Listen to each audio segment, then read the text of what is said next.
Good afternoon. Good afternoon. And welcome to St. Catherine College, to the Hundley Library, and this is the first of our Spring Author Series. We're delighted to have everyone here. I do have a few housekeeping notes before we get going, so let me refer to my page to make sure I remember everything. This series is co-sponsored by three groups on campus: the library, the Alpha Chi Honor Society, and the RTL3 program. And so you'll be seeing different people as the events go by to introduce and to welcome everyone and so on. The next talk, we'll give you a little preview here. We brought in a sneak preview. Don, if you'll turn around, and you'll be seeing him up front next time. Dr. Don Giles will be with us February 26th, and more details about that will be forthcoming. Then we hope to have another event in March and April also. While you're up here, please take time to appreciate the artwork of Jim Cantrell. That will be up here through the 5th of March, and that is brought to us by the Fine Arts Department here at St. Catherine, as well as Mid-Kentucky Arts. And now I'd like to welcome our Director of Campus Ministry, Sister Mary Louise Edwards, who will begin with an invocation for us.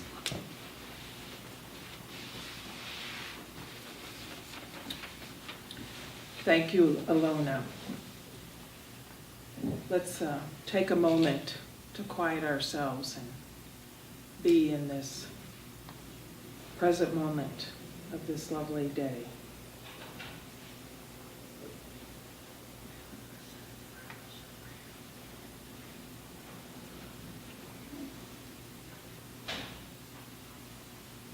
Kind and gentle God, as a community of learners, we come together to engage and to celebrate the scholarship and the hard work of Dr. Becky Meadows on the publication of her new book on the topic of Hermeneutic-Phenomenology. I hope that meets with your approval, Becky. As scholars and as students, we invoke you, God of all truth, to enable each of us to value the truth within ourselves and to show profound respect for the truth within all those we encounter. We ask for the humility needed to find creative ways of bringing truth to birth in all our intellectual pursuits. And finally, we pray for healing for Miss Emily Hundley and acknowledge her generosity in helping provide this remarkable library for our use. And we pray in the name of our brother Jesus. Amen. Amen. Amen.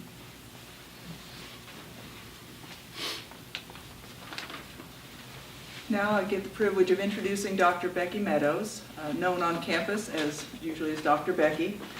She has a PhD in humanities with concentration in literature and creative writing. She's been teaching for the past decade or thereabouts and been here at St. Catherine. This is her 6th year with us. She's associate professor in the Department of English. In her other lives off campus, she doubles as a country singer and drives a pretty cool Mustang. I think pretty cool is an understatement.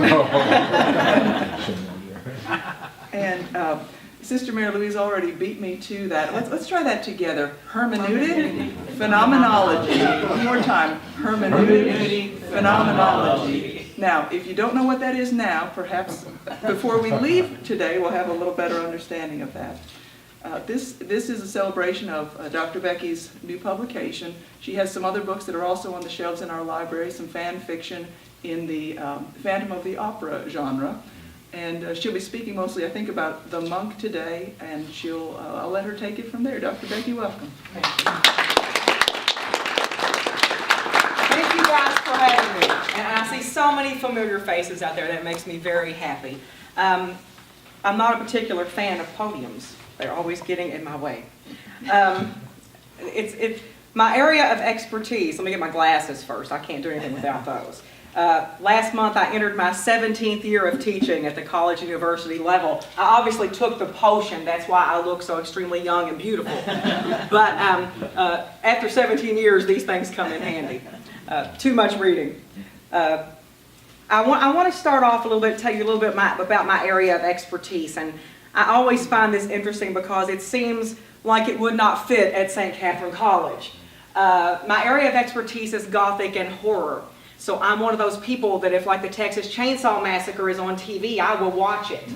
Okay, I won't turn the channel, and I'll watch it all the way through, that kind of thing. And I've moved beyond the blood, guts, and gore aspect of it to look at, what do those things symbolize in culture? What does Gothic and horror say about us as a culture? They take our fears and they exploit them. They put them right in front of our eyes. And it's amazing when you apply hermeneutic phenomenology to Gothic and horror, what you can come up with. How the symbols that you see, philosopher Paul Ricoeur says, the symbol gives rise to thought. So when you see the symbol, you actually do think about it. You may not even be aware you're thinking about it, but you are. You take it into your own self in some way, and it actually becomes part of your own identity in some way. So, well, yeah, I'll tell you a little bit more about that as we go on. I hope this is an informal discussion. I'm assuming we can agree on that as opposed to a formal presentation type of thing. My classes are informal discussions, and you all are my friends and my colleagues, and so I hope we'll have the same approach if that's okay with you. If you need to interrupt me at any time, you just, raise your hand or holler, "Hey, Dr. Becky," I don't care. Okay, I will stop. Hi, Bree, how are you? It's good to see you. So, how I came to love Gothic and horror, I thought I would give you just a little bit of background on that since that may seem a little odd to you. When I was growing up, I remember my older brother, Steve. He was 3 years older than me. He loved shows like Sammy Terry on television. I don't know if any of you saw Sammy Terry. He was great. He was just fantastic. And Sammy Terry often showed the old Universal monster films. So I grew up with friends like the Wolfman and Dracula and Frankenstein. And I always wondered why those women always had to fall every time Frankenstein chased them. Because even if they crawled, they could have outrun him. I didn't understand that as a kid. I understand now what he symbolizes, right? But as a kid, you're thinking, I'm really not that, he's ugly, but he can't get me, kind of thing. When Freddy Krueger came along, we got scared because suddenly Freddy gets in your dreams. He can come and get you anytime. As a matter of fact, if you go without sleep very long, we find out in A Nightmare on Elm Street that you begin dreaming without knowing that you're dreaming. You actually begin sleeping without knowing it. And so Freddy can get you even when you don't think he can. So our monsters change as our culture changes. Our culture changes. Now, I really find that fascinating. What led me to this? Actually, my talk today, I have to talk to you about two books. If you're going to understand the one that, my book, you have to understand Matthew Lewis's book. And this is, seriously, one of the best reads I have ever picked up. If you have not read The Monk, by all means, you should get your hands on a copy of The Monk and read it. I fell in love with The Monk. I read it in a weekend. I mean, it looks thick, of course, to a humanities English person, that's not thick at all. Stephen King's Under the Dome is thick. Have you guys seen how thick that is? It's huge. But this book moves so fast. And Matthew Lewis was such an amazing writer for his time. We studied this book in one of my graduate classes for my PhD. And there was just something about it. At that point in my academic career, I had become really interested in images of Satan. And what is that? What does that mean in our culture? How these images have changed across time and things like that. Well, I broadened that to Gothic and horror in general, etc. And when I read The Monk, I just fell in love with The Monk. Matthew Lewis wrote The Monk at the age of 18. Can you believe that? 18. Now, 18 in 1796 was different than 18 today. I'm sure I don't know. I mean, he may have been more mature. You didn't hear me say that. But he may have been, right? And so, he was also a member of Parliament at 18. Fascinating, right? He did not do well in social circles. He was very awkward, etc. But he pushed so hard, I think is probably what made him feel so awkward in those circles. He pushed so hard to be part of the upper classes. And he did have access to them. He got to go to their parties and get-togethers and things, but they didn't really truly accept him. This book made him so famous, he became known as Monk Lewis. They started calling him Monk. Just such a fantastic work. At age 19, he crafted a tale of a corrupt monk, of course, but inside this book, there are 3 or 4 subplots that all go on simultaneously. And he will switch from one to the other, back to the first, to another, and at the end, he brings them together. They actually all meet in the climax of the novel. And to me, at the age doing this, at the age of 19, with what appears to be, very little writing experience, is just amazing. I mean, the talent is phenomenal. Samuel Taylor Coleridge, you've probably heard that name, right? He loved Lewis's talent. He hated the book, and he said it was a book that if you saw it in the hand of your child, you should like shudder in fear. It was that bad. It wasn't that bad to me, right? But I'm in a different culture.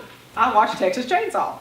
He would not have liked that. So anyway, Coleridge, he did a review of The Monk, and he ripped it pretty much to pieces. The funny thing is, it didn't affect the book, which is interesting now. Well, it affected Lewis. Lewis had to publish a revised version of The Monk to escape censure by the British Parliament. The censors in England, they were going to get him.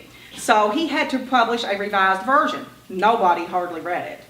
They didn't like it. He took all the good stuff out, right? He took the exciting stuff out of it, and that's what was appealing to people. The wealthy class people, and people were really looking at what people read and what effect it had on them at this time. Wealthy class people read it in secret. They read it in secret. They didn't tell anybody they read it, but they read it, right? Middle and lower classes read it, discussed it, loved it, ate it up. Someone even wrote a stage version of it not too long after it came out, but they came out with a censored version. It was based on the revised version of it, and people just had a fit and stormed out. Didn't even want to see it. So that's the effect that it had. This is probably, I would have to say, in my view, this is probably the most powerful Gothic novel that's been written to date. That's how, and I think so many others come from it. We had Anne Radcliffe writing during this time. I don't know if you guys are familiar with Anne Radcliffe, but she wrote what we call Scooby-Doo Gothic. All right, Scooby-Doo, right at the end, the ghosts aren't really ghosts. You pull the mask off, and it was Mr. Henry the whole time, right, etc. And that's what she does. There's The Mysteries of Udolpho. She has a scene at the end of that, and the female heroine is in this room, and she's really scared of everything. It looks like there's a ghost. Well, at the end, you find out it's a mannequin. That doesn't work for my taste in regard to Gothic and horror. If you promise me things like ghosts or demons and stuff like that, I want them to be real. I don't know if you guys saw The Village. You ever see the movie The Village? Oh, we'll talk about that another time. How's that? I mean, you promise me monsters and then they're people dressed up in costumes. I'm like that. Awful, terrible movie. Don't see that one. So, got that. Let's talk about The Monk a little bit. Let me tell you what's in this, and I can tell you what I do in my book. The Monk opens with everyone waiting to hear the monk. His name is Ambrosio, and he is a famous speaker. He's risen up in the ranks, and he's just a great speaker, and people come from all over Italy to hear him speak. They really love to hear him. And so we get to listen to him. You don't really get to hear what he says, but you see the crowd. Okay, you see the crowd. And Lewis tells us pretty well up front that the crowd, even though they've come to hear him, they've really come to be seen by each other. That's the key, okay? He thinks they're really coming out to hear just him. It's not really completely it. It's a social event too. So right off, he starts off with what we call false intersubjective constitution. That sounds like a huge term, I know. All it means is a false reading of a symbol, all right, that you take into your own sense of self in some way. So when he sees the crowd and he thinks they're really there to see him, that puffs up his sense of pride. But it's a false sense of pride. You see what I'm saying? It's false. It's not really valid. So throughout the whole book, all of these symbols and stuff that are presented to him are actually false intersubjective constitution. They present themselves to him in one way. He takes them that way, but that's not really what they are. So he goes back to his room. He talks about how wonderful of a speaker he is. How could God even find anyone to speak as well as he can? right? And so he's really pumped himself up, and then he turns to the wall, and he has a picture of Mary, the Virgin Mary, on the wall. All right, and he talks to her and tells her how beautiful she is, and how could there be a more lovely woman than her? And then he talks about what it would be like to maybe touch her hair or kiss her. And I'm like, dude, that bad, right? And no good comes from that, right? It's like, what is up with him? So yeah, he's really doing some bad things, okay? If you're going to lust, you don't do it after her. Pick someone else. But that's what he does. So in the meantime, he has a colleague, okay, at the monastery. I do this for a reason, you'll find out, name is Rosario. Well, Rosario is his best friend, but he always keeps his face hidden, and that's for a reason. We find out pretty soon after that Rosario is a woman. Her name is Matilda. And Matilda has got into this monastery because she saw Ambrosio speak, or so we as readers think. Okay, she saw Ambrosio speak, and she was just thoroughly taken with him. She's madly in love with him, etc. And he says, "Oh, you got to go." He's like, "You're a woman. You can't stay here. We can't keep you here." And she's like, "Please don't kick me out. Please don't kick me out, please. I'll keep pretending to be a guy. It's all good." And he says, "Well, okay, you can have a couple of days, and that's it. You've got to go." So they go out to the Abbey garden about a day later or something like that, and Ambrosio gets bitten by a serpent. Does this sound familiar? You see where Lewis is going, right? These are the symbols Ambrosio is seeing. He's taking these into his own sense of self, his own consciousness.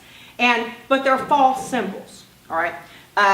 So he gets bitten by a serpent. Everyone thinks he's going to die. He's lying, like on his bed, near death, etc. Matilda saves him. She takes it, she sucks the poison out of the wound. It bit him on the hand. She sucks the poison out of the wound and takes it into her own self. So he wakes up and he's all good to go, but now she's laying there dying. So he feels really bad about it, stuff, and he goes over it. She's confessed all her love to him and everything, and he happens, as she sort of passes out, he happens to see what Lewis calls her beauteous orb. Tore Coleridge up. The term tore him up. He was like, that is just nasty, folks. We can't do that. So, yeah, he sees her beauteous orb. Well, that incites his sense of lust. So he begs Matilda. She tells him at one point, before she's ready to die, that she can be saved, but she doesn't want to if she can't live with him, of course. And he says, "Please do save yourself. There's plenty of things that we'll make this work somehow. Please save yourself." So she calls on the dark forces, as she calls them, to save her. So she goes down, she does this little ritual thing. You don't see what it is yet for a reason, but when she comes back up, she's fine. She's saved, okay? Ambrosio and Matilda almost immediately have sexual relations, surprise. And what really really moved me and bothered me in this book was he's angry afterward. He's very angry, and he's angry at her. He blames her. "How dare you, you tempting woman? How dare you do this to me? This is all your fault." And you find in this text, he does it through the whole thing. Every sin this man commits, he points to someone else and says, "It's your fault. You did it. You made me do it." He never says the devil made him do it. I was surprised.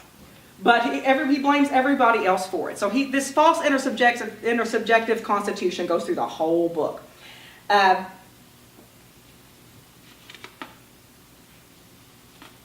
Okay. Matilda later on seeks Satan's help again, and it's on behalf of Ambrosio. He has seen another young woman. After he gets angry with Matilda, he doesn't want anything else to do with her. And she stays at the monastery as Rosario. He doesn't insist that she leaves or anything. She hangs around and he lets her go. He falls in love with another young woman he sees called Antonia. Her name is Antonia. Well, Antonia is very young and innocent. And she has blonde hair. Make a note of that, right? All young innocent people have blonde hair.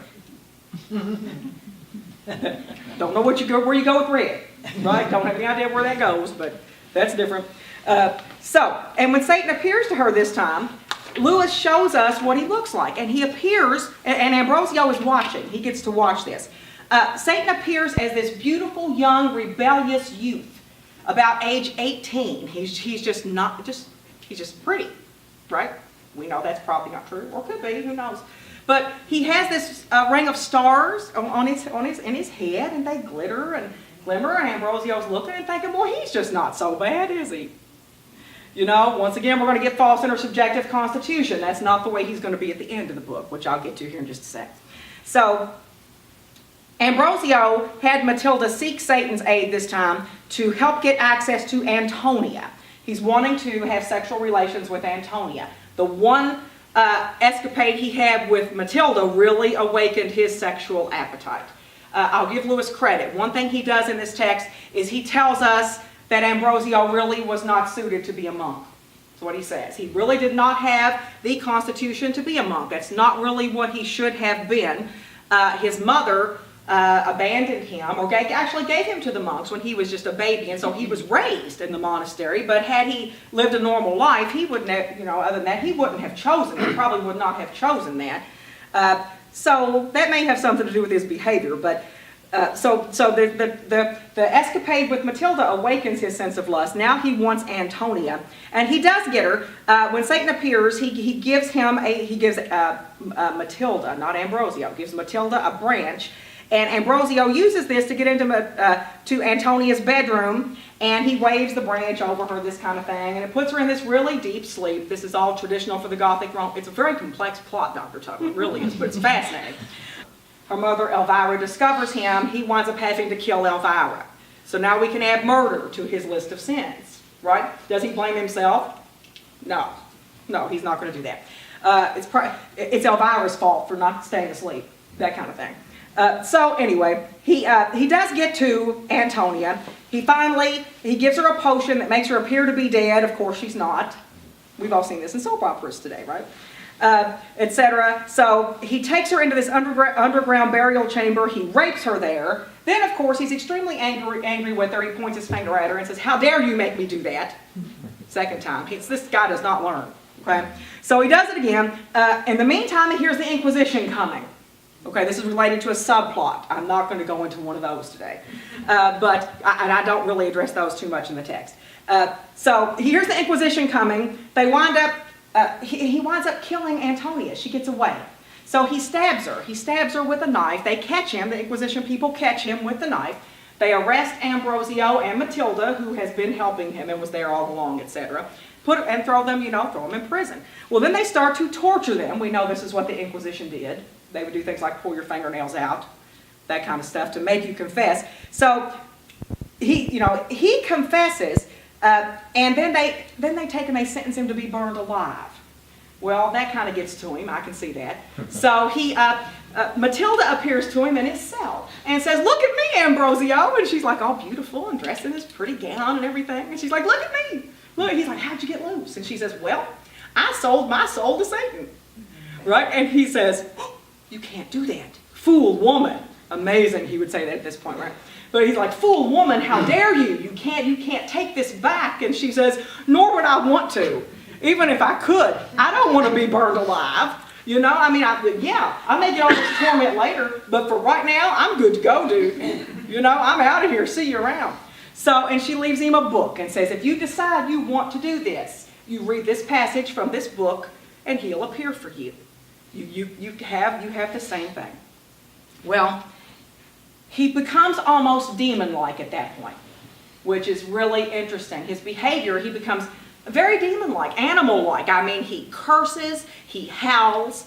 It's really bad, but you can't help but think, dude, you had it coming. You did all this yourself. But so he can't stand it any longer. The idea of burning alive is just killing him. That was good, wasn't it? And so he reads the book. Satan appears, but it's not the Satan he saw the first time. This Satan is a huge, horrible beast, right? He smells the sulfur when Satan appears to him. This Satan is not pretty. He doesn't understand what's up with that, but he doesn't really question him about it. And he does sign the document. He signs his soul over to the devil. Before he does, Satan says to him several times, "Are you sure you want to do this? This is permanent. You can't go back on this. Do you renounce the Father and His Son? Do you renounce every chance you would have at salvation? Do you promise you won't go back and ask?" And of course he says, "Yes, yes, yes." So Satan takes a pen and jabs it in his hand. That's how you get blood. And then he takes and he signs the contract. Okay? At the end of the text, well, let me read you what Satan says to him real quick. I'm sure this will entertain you. Oh, I lost the page. Hang on. I'm getting there.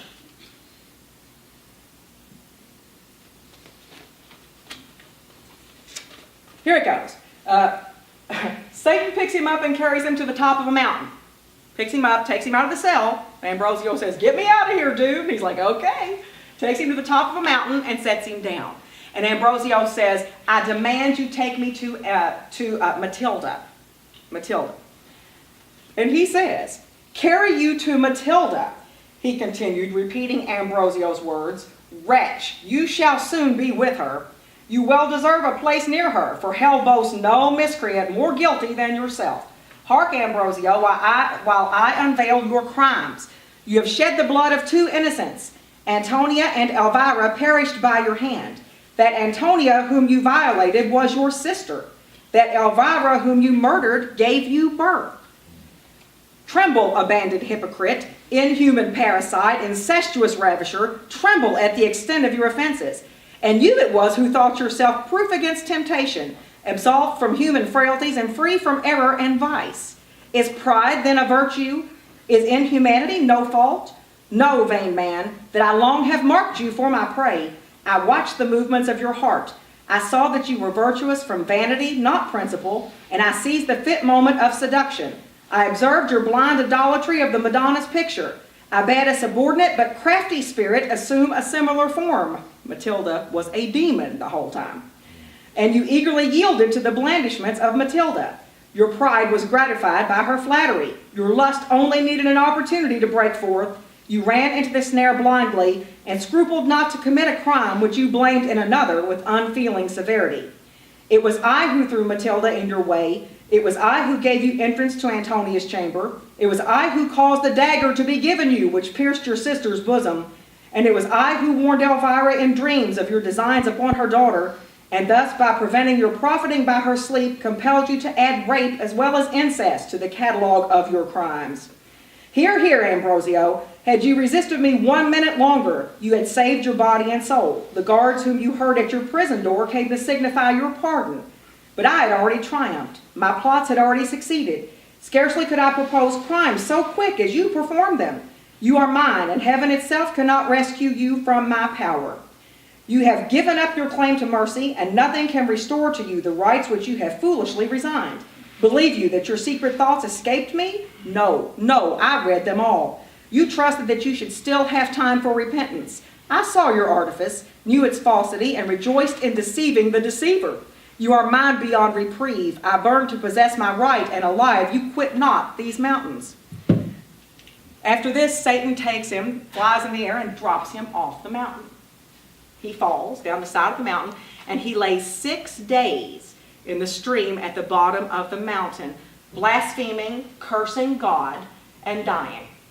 6 days. So this is a really great text, you guys. You need to read this book. It's a really good book. Truly it is. So what am I doing in this thing? Okay. This book looks at how Ambrosio damns himself in his own conscience and consciousness before he even reaches the end of this text. Okay? He is, all these symbols that he comes in contact with are false. Everything he meets in this text is not what it appears to be. He thinks Antonia is a stranger. She's his sister. Remember, his mother abandoned him as a baby, and he's dropped at the monastery. Her mother, whom he killed, is his mother. He has no idea. She admits when she first meets him, the mother, that he looks very familiar to her, but she can't place him, and she assumes she's seen him out speaking somewhere or something. Everything in his world is false, and it leads him to create these ideas in his consciousness that lead him, he damns himself before Satan ever even throws him off that mountain. I'm going to read you a little bit from pages 3 to 5 in here. This is where I set this up, and it might give you an idea. This work embarks on a relatively new area of humanistic studies The analysis of the very real consciousness of a fictive character existing in a fictive life world. Let me explain, flag me when I'm close to time, would you please? Because I won't keep up with it. I do the same thing in class. Let's talk about life worlds real quick. There are many different life worlds, we call them. You have the physical life world that you exist in right now. You're participating in it as we speak, right? You're here. There is a mental life world you have. If you're sitting there watching me and half listening and making your list of things to do, you are existing partly in your mental life world, right? Or you could argue that you're in your mental life world all the time because you simply can't escape it, right? You can't get outside your own thoughts or your own head. Have any of you ever read a book and lost track of time? Anybody ever read a book and suddenly you're like, 4 hours have gone by, right? You were in the life world of that book. You were in that, if it's fiction, fictive life world, okay? You experienced time as it would happen in that fictive life world. You lost track of the time in the real physical life world that you're in right now. You weren't experiencing that at that time. You were completely enwrapped in that fictive life world. This text gets inside the fictive life world of the monk, okay? There are scholars who maintain that that fictive life world is just as valid as the world you're living in right now. It's just different, okay? But it's just as valid. You participate in it just like you do this one. And have any of you ever, and the same thing goes for film too. We can take this into film, we can take this into all kinds of different arenas. Have you ever watched a show or had a character in a book get killed or die and you're upset? Yeah, I had a student tell me the other day something about, it wasn't a soap opera, I can't remember the name of the show she was talking about, but they had killed off one of her favorite characters. And she said she spent the rest of the day just as mad. Right? They had killed off one of her folks. Well, she invested in that person. She had participated in that life world. And when that happens, you feel the loss. Unlike previous scholarship investigating the monk, and believe me, there's tons of scholarship about the monk, this text approaches Ambrosio using hermeneutic phenomenology by reading the symbols presented to his consciousness and his reaction, his eventual self-damnation and consciousness, which results in his physical damnation as well, to those archetypal figures. Instead of embracing on the traditional hermeneutic phenomenological model of focusing on the reader as the object of study, this text delves into the fictive life world of a character and remains there, analyzing the character's consciousness, in effect affirming a living, albeit fictive consciousness created when the writer breathes life into a character. In effect, this book provides a foundational model for understanding the hermeneutic phenomenological path to damnation, and this model can be applied to a range of characters in all types of text. So what I do is establish, I began with Paul Ricoeur's ideas from a text called The Symbolism of Evil. All right, he talks about how we experience evil, and he has specific steps that we experience, okay? Defilement is the first one. That defilement is a symbolic stain. I mean, are we really technically defiled today? I mean, I guess you could be. But we tend to think of it as a symbolic stain, okay? Then sin. We move from defilement into sin. The idea that we have transgressed, okay, the covenant with God. We've moved out of it. We violated it in some way. Ricoeur maintains at this step that we see God as what he calls the holy other, and he maintains that God absents himself from us. I differ with Ricoeur there. I don't think God ever absents himself from us. I think we absent ourselves from him. And I think in a situation like this, that can happen from shame. You know, we're like, oh, I messed that up so bad. How am I going to fix that? Not realizing that we really can't fix it. We need him to. Also, I think Ricoeur calls God the holy other at that time. For Ambrosio, God becomes the mythical other. This is a being that exists only in the imagination as opposed to existing in reality and the imagination. God, if you believe in God, is real. He's real for you, right? And you have an idea of him. He exists in your imagination. He also exists out there in the world, okay? Ambrosio, at the end of the monk, doesn't even believe he can be forgiven. He believes his sins are so horrible, there's no hope for him. God will not forgive him. Yet this is a monk. This man has studied the Bible his entire life. And we know what the Bible says about forgiveness. It's yours. It's anybody's. All you have to do is ask. There is no sin too big. He believes there is. Part of that, the biggest part of it, is because of his false intersubjective constitution. Matilda tells him, dude, look at the things you've done. There is just no way. I'm sorry, you killed your mom. You know, you raped and killed your sister. You really think God's going to take you back in? You know, he buys these arguments because at that point God has moved into the role of mythical other for him. God becomes a being that exists just in his imagination. He has an idea of him, but it's not real.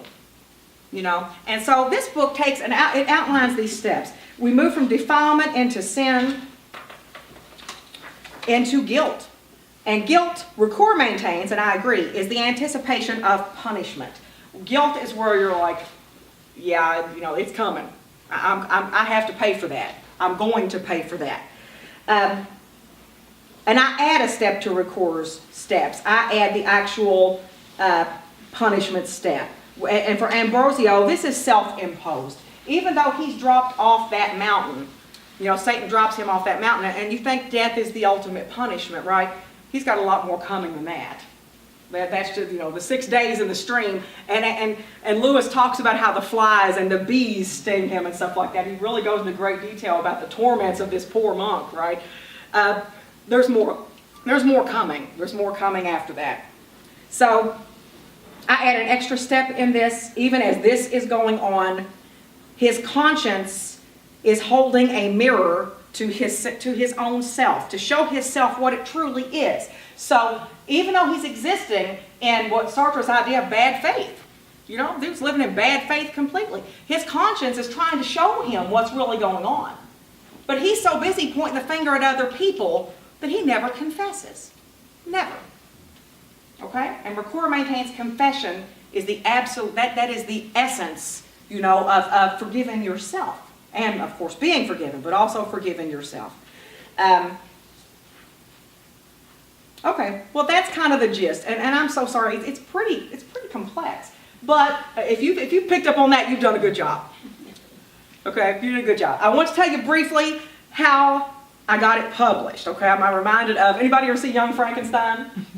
What a great movie, right? Remember when they go down in the depths of the castle and they find the book from his grandfather laying there? It's called How I Did It.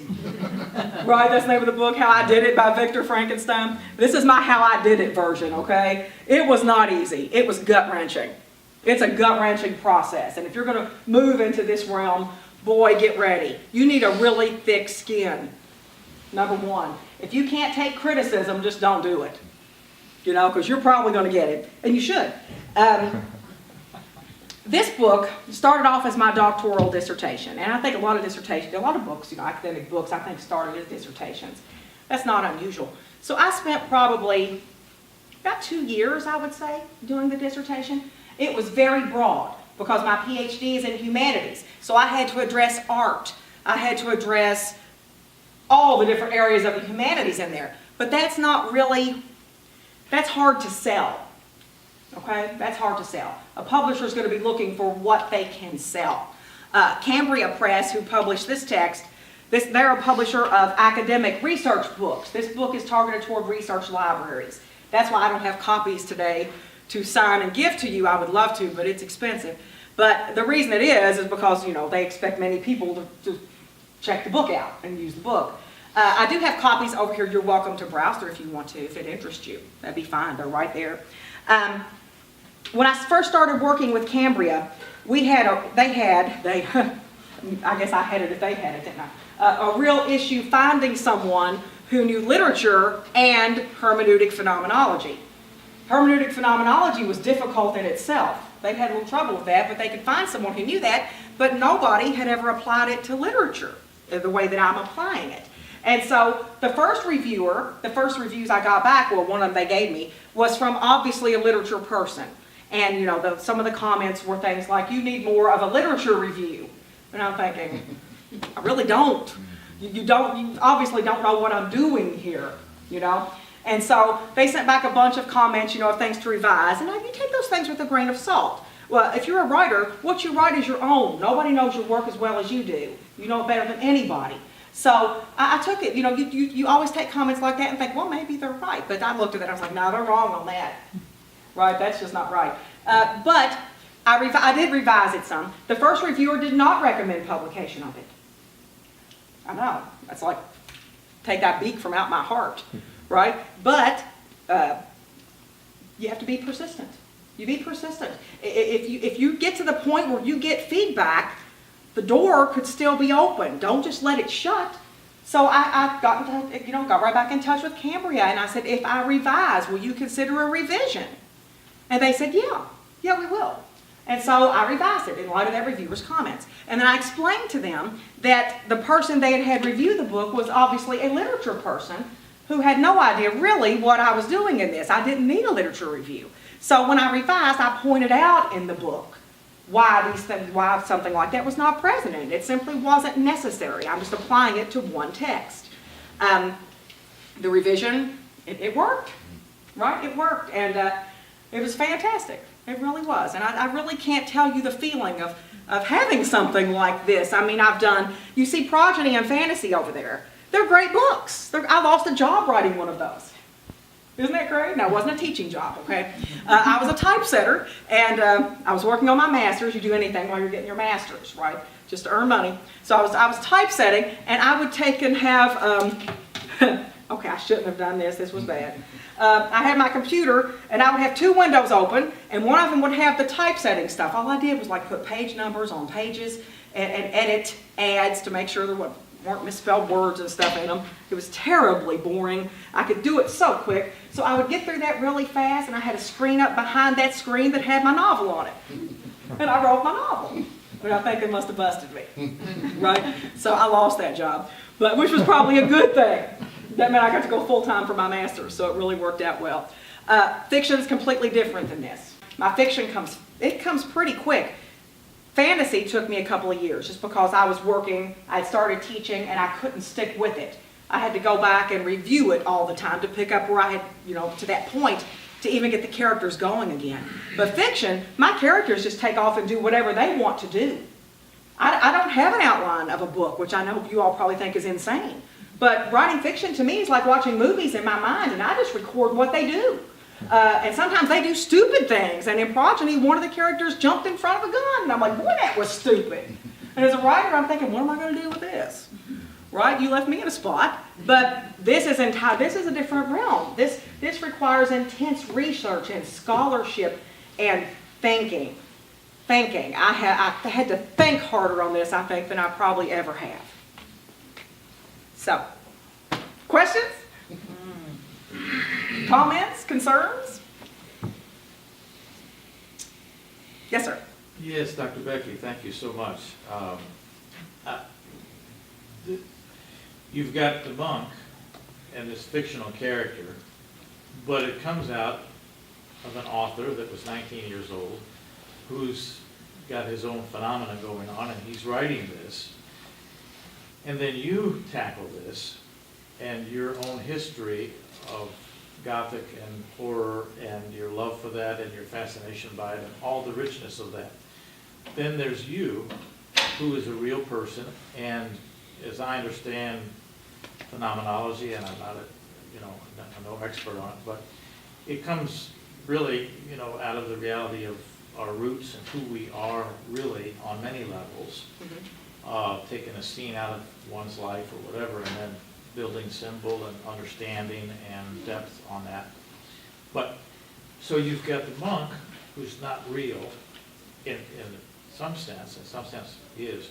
And then you've got Dr. Becky's life and person and beliefs and phenomena coming into this. So what did that feel like? Or I don't know where that question's going, but it's, I don't know, it seems like it's very real to you, and I'm eager to read it, so. It's a great book. You need to read the monk. Yes. It's a great book. Yeah. Read that one, then you can check this one out. Okay. Yeah. That's interesting. It's interesting. I wonder if I experience Gothic and horror the way other people experience it. Dr. Tuttle says I absolutely do not. So that's probably true. She loves this, and I avoid her. I can, that's interesting. When I entered that fictive world, like I said, I read that in a weekend. I didn't want to leave it. It was so fascinating to me. I mean, he has such wonderful imagery and stuff in there. He even has, in one of the subplots, a character called the Wandering Jew. And I don't know if you guys know about the Wandering Jew. The Wandering Jew supposedly, I think according to him, spit on Jesus while he was on the cross, which is like bad. You don't do that. So he's forced to pay the price by going through eternity, actually fighting some forces of evil, and he has like a burning cross on his forehead. He also has a legend. He also has a ghost called the Bleeding Nun, which is a girl, someone who had killed herself. It's really just gripping. That's a really good question. That is my kind of world. My physical tastes, my physical world mirrors that fictive life world. So that's probably why I'm so quick to pick up and love it so much. If you put me into, let me think of something I dislike. It might take a minute.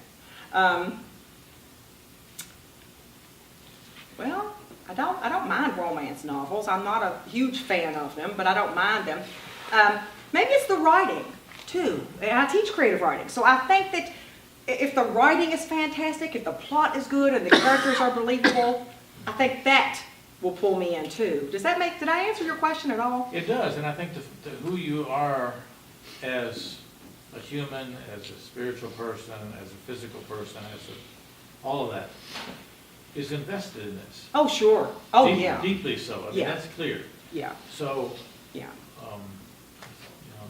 great. Well, I also think I have people say to me, "Why do I like these things?" And of course, one of my responses that comes back is, "You can't fight the enemy if you don't know him. You have to know him, and if you study him, and I think part of that knowledge is in our subconscious, right, or through the spirit, whichever. So it's I think that's another reason I'm so drawn to it. Yes, and then I'll come back there.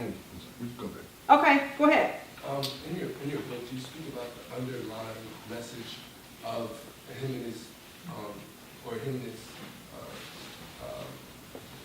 his talk with the devil. At the end of the book, you speak in your book about the way he lived his life, pretty much blaming others, and then it pretty much took him until that point where he signed his soul over, he signed his whole existence over to the devil. And the devil then said, I caused this, I caused it. Do you speak about that at all? What's your major? Sustainability. Oh, you need to double major in English. What do you say? Sustainability. I don't know. You need to double major in English. You tell Dr. Baynes that we're coming after you. Okay? We can share Dr. Baynes. It just counts for both. I was thinking about gender Wednesday. That's right, I already got it from This is unfair. This is just unfair. You all do these things and I don't know about them. That's what it is. Yes, I do. I do. I talk about, and I think part of that is like I talked about the false intersubjective constitution with him. By the time he reaches the end of that book, he has seen so many things that are false. I think he reaches the point where I don't think he really even knows who he is anymore. That's what it sounds like. Did that answer your question? Oh, it does. Did Dr. Baynes have you ask that? No, I didn't. She's kind of shy that way. I just never heard of any false intersubjection to the Constitution. I never Yeah. heard of that, and I wanted to know, how that correlated with. You take one of my classes, we'll talk about wearing pajamas to campus. To class, we'll talk about wearing pajamas out and what would happen. He's taking notes though. He is, isn't that fair? That's what I said, you're going to be an English major. You're taking notes, man. We want you. That's great. Hey, English major right here, and I have 4 pages of notes right All you did was prove my point, Bree. Validate her. That's a good job, Bree.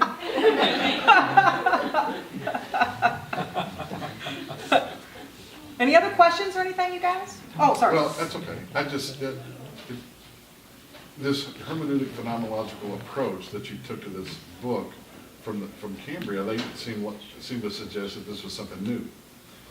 which to me is outstanding. In other words, it's almost like you've created a rubric, a tool, a metric by which you can analyze something right in that, from that perspective. Right. That, to me, that's the greatest accomplishment. So what I'm wondering is, might you then apply that to something else? Like, are you thinking about, here's the next book and world that I want to apply this to? Right.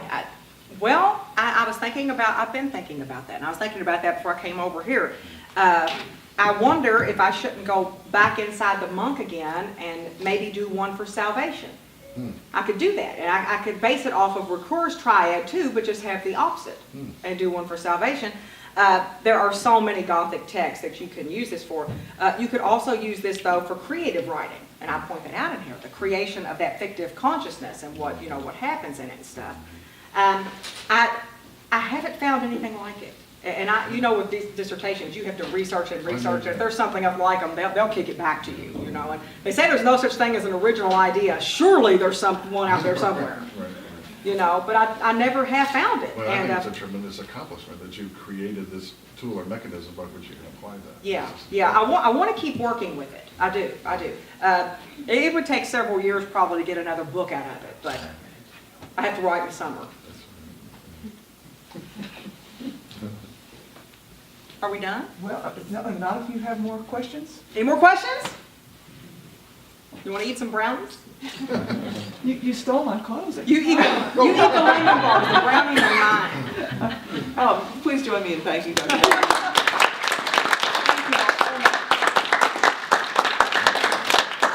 Now, if she had a false intersubjective constitution, it would mean that we really all came to eat brownies and be seen by She's one right. another. She's absolutely right. She nailed But that. we Major know, philosophy. we know That's that she great. has a You nailed true that. intersubjective constitution. We really just came for the event, but as a reward, please join us for brownies.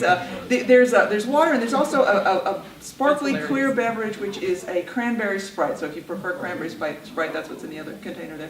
Thank you very much for joining us. Hope we'll see you back at the end of the month when Dr. Giles presents for us. You also gave me false intersubjective constitution if you applauded just then and didn't mean it. Right? Don't do that.